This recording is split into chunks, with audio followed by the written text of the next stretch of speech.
Eto na nga mga chong, marami tayong basketball updates. Jericho Cruz, pinure ang Barangay Ginebra. Ang bawi ni Maverick Ahan Misi para sa Barangay Ginebra. Ito ngang si Maverick Ahan Misi mga chong, ang pinaka-least appreciated guy ng Barangay Ginebra. Hindi nga ito nabibigyan ng sapat na credits sa kanilang mga pagkakapanalo. Bago pa nga magsimula ang Governor's Cup ay maraming bumabatikos sa nasabing gwardya nang dahil yan sa kanyang hindi magandang performance nitong mga nakalipas na conference. Marami pa ang nagsasabi na kesyo ito na lang dapat yung isinama ng management sa mga trades. Mabot pa yung hate comment dito kay Maverick Misi mismo sa kanyang social media account. At minsan ay napupuno na itong si Maverick kung saan sinasagot niya nga yung mga iba. Pero ngayong Governor's Cup nga mga chong ay ibang Maverick Ahan Misi ang nagpapakita para sa Barangay Ginebra.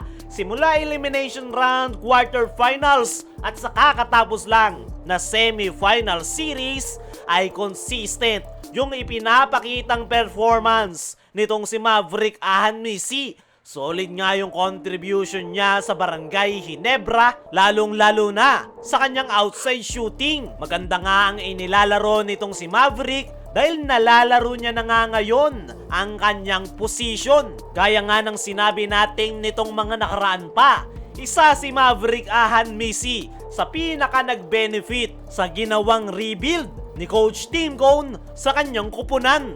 Dahil kung noon kay Sistan lang nakasentro yung kanilang opensa, ngayon na wala na si Sistan ay nagkaroon ng opportunities yung mga players ni Coach Tim na ipakita yung kanilang tunay na laro. At kita nyo naman yung pinapakita nitong si Maverick kung saan isa nga siya sa pinaka-consistent at reliable player ngayon ni Coach Tim Cone. Malaking bagay nga rin na nandyan itong sila Stephen Holt at RJ Abarrientos. Dahil dyan ay mas gumaan nga yung trabaho nitong si Maverick Ahan Misi kung saan mas nakafocus siya ngayon pagdating sa scoring. At yan talaga ang kanyang laro dahil isa nga siyang scorer nung naglalaro pa siya noon sa Converge 5Rxers. At ngayon nga na binigyan na siya ngayon ni Coach Kim ng go signal na pumuntos, ay hindi nga sinayang ni Maverick ang kanyang opportunity na patunayan ang kanyang sarili sa harap ng maraming Barangay Ginebra fans. At sa nakalipas nga na Game 6 kagabi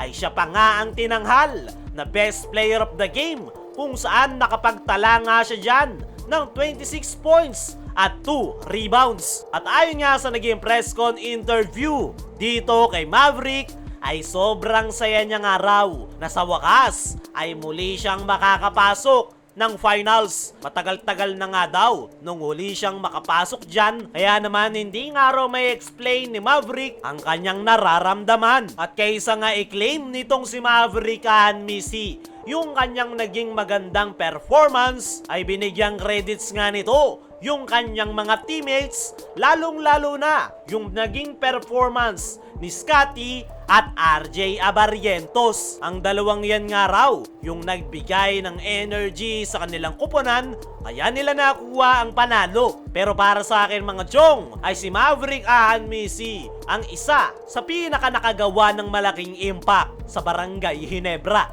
dahil sa kanyang consistency at siya nga yung inasahan ni Coach Tim pagdating sa 3-point area. Sana ay may pagpatuloy niya yan pagpasok ng finals. Dumako naman tayo dito sa kabilang balita. Jericho Cruz, pinure ang Barangay Ginebra. Sa nakalipas nga na Game 6 semifinals kagabi ay nagawa na nga ng Barangay Ginebra na matapos ang series. At kahit injured, itong si Jericho Cruz ay pinilit pa nga rin niyang maglaro. Ayon niya sa kanyang naging latest interview ay kailangan na kailangan daw talaga niyang maglaro dahil do or die game na para sa kanilang kupunan. Pero kahit naglaro nga itong si Jericho Cruz ay bigo nga silang makuha ang panalo. Hindi nga rin daw ginagawang excuse ni Jericho Cruz ang kanyang injury dahil nakapaglaro naman daw siya ng maayos. Talagang napakaganda lang daw talaga ng ipinakitang performance ng Barangay Ginebra. Especially yung ball movement, yun daw talaga yung nagpahirap sa kanila dahil hindi raw nila alam kung saan magmumula yung opensa ng Ginebra. Aminado nga rin itong si Jericho Cruz na nagawa silang ma-outcoach at outplayed ng Barangay Ginebra. Kahit anong klaseng opensa at depensa ng araw yung kanilang ipinakita ay talagang hindi raw kinaya. May mga adjustment nga raw silang ginawa pero madali nga lang daw na counter ni Coach Tim Cone. May pag-asa pa nga sanang manalo itong San Miguel Beermen kung naipasok lang ni Jericho Cruz yung kanyang tira. Ang sagot niya nga dyan ay minalas lang at hindi na nga raw niya iniisip sa ngayon. Kailangan na nga raw nilang mag-move on at tila nawalan nga ng angas itong si Jericho Cruz sa pagkakatalo ng kanyang kupunan. Pinuri pa nga nito ang Barangay Ginebra at sana raw ay makuha nila yung gusto rin sana daw nilang makuha